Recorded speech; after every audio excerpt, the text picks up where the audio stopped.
Pemirsa, untuk mengetahui perdagangan komoditas, kita menuju Jakarta Future Exchange bersama Aprilia Carvalho dan juru kamera Berky Manindo. Ya, Aprilia, bagaimana perkembangan perdagangan komoditas di Jakarta Future Exchange?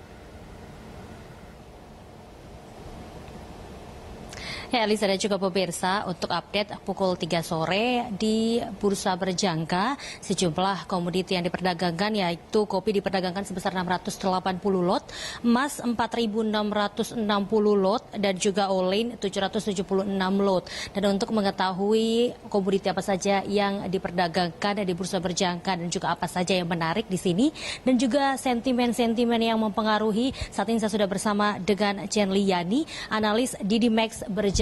Selamat sore Bu Chenli, Anda melihat bagaimana transaksi atau juga apa saja transaksi yang menarik yang diperdagangkan di Bursa Berjangka sore hari ini?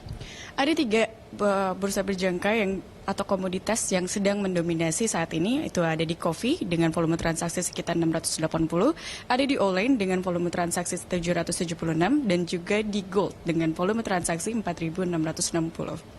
Oke, baik. Kalau gitu emas masih cukup tinggi ya yang diperdagangkan untuk sore hari ini.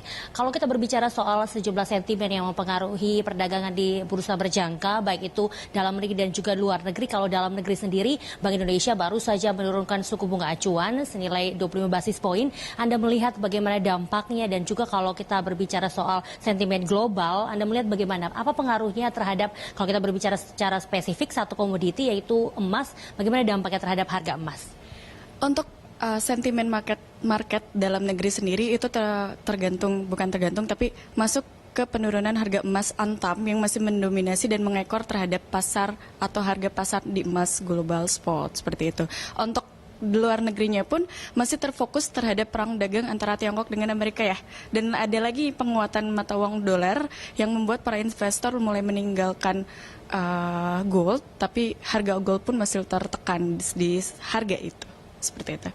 Oke, baik. Kalau begitu sentimen global yang masih mempengaruhi berarti kesepakatan perang dagang antara Amerika Serikat dan juga Tiongkok. Selain itu, sentimen global apa saja yang mempengaruhi, yang cukup harus diperhatikan oleh para investor sebelum masuk ke pasar? Oke, sebelum masuk ke pasar kita harus mempersiapkan diri dan menerima keadaan pasar seperti apa. Lalu kita harus membuat skenario transaksi yang akan kita buat, seperti pengendalian emosi, pengendalian transaksi atau resiko, dan bagaimana cara menarik keuntungan sebanyak mungkin dengan posisi keamanan yang cukup baik seperti itu. Nah, untuk bagaimana cara investor minat baik, lebih baik investor itu mengetahui harga pasar seperti apa gitu loh. Lalu membuat jurnal dan skenario trading transaksi yang baik. Baik, kita berbicara soal komoditi olain. Anda melihat bagaimana tren harga olain hingga akhir pekan ini? Olain sekarang lagi naik ya. Harganya lagi naik dengan volume transaksi tadi di 680. Untuk kopi itu juga lagi mengalami penurunan. Kalau misalnya kopi turun, olainnya naik. Tentu kalau untuk goldnya pun dia lagi mengalami kenaikan. Seperti itu. Oke, kalau berbicara soal volume transaksi yang paling besar komoditi yang diperdagangkan, kita lihat tercatat kalau pukul 3 sore ini masih emas diperdagangkan sebesar 4.660 lot. Anda melihatnya bagaimana pergerakan emas di perdagangan hari ini? Hari Rabu kemarin emas mengalami kenaikan karena parlemen Inggris ini berhubungan dengan Brexit tentunya.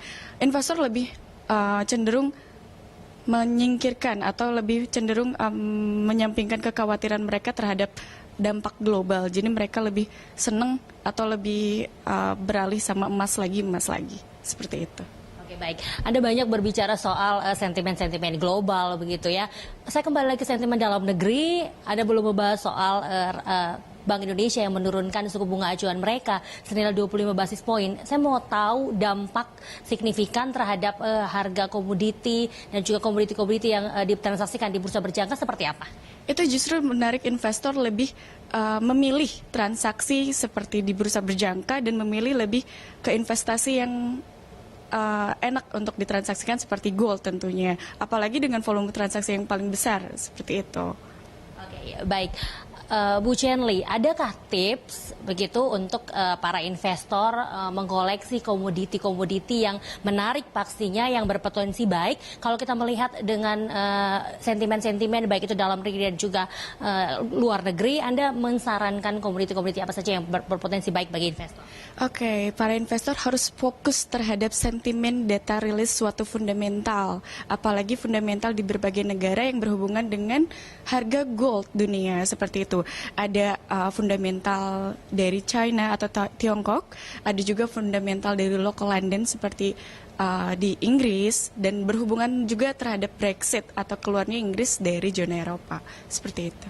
Baik, terima kasih Bu Chenli atas waktunya bersama kami. Demikian wawancara kami bersama dengan Chenli Yani, analis dari Didimex Berjangka, kembali ke studio Eliza. Baik, terima kasih pemirsa. Prilia Carvalho melaporkan langsung dari Jakarta Future Exchange.